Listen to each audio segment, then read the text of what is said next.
కోపాన్ని ఎలా కంట్రోల్ జేసుకోవాలి? చాలా మంది అడిగే క్వెషన్ అండ్ చాలా మంది కంట్రోల్ జేసుకోలేని విషయం కూడా ఈ కోపం. సో, విపరీతమైన కోపం వల్ల ఒత్తిడి హార్మోన్‌లు రిలీజ్ అయితాయి. ఇంకా మీరు ఆలోచించే విచక్షిత జ్ఞానాన్ని కోల్పోతారు. మీ రిలేషన్స్ అన్నీ బ్రేక్ అయితాయి. సో, జస్ట్ ఆ ఒక్క చిన్న కోపం వల్ల ఎవ్రీథింగ్ శత్రువులైతది. నేనేం చెప్పాలనుకుంటున్నానంటే, వీటిని కంట్రోల్ చేసుకుంటే లైఫ్ చాలా స్మూత్‌గా ఎళ్తది.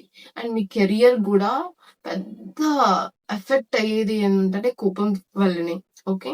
సో, ఒక 4 థింగ్స్ గనక చేయడం వల్ల మీ కోపాన్ని చాలా వరకు తగ్గించుకోవచ్చు.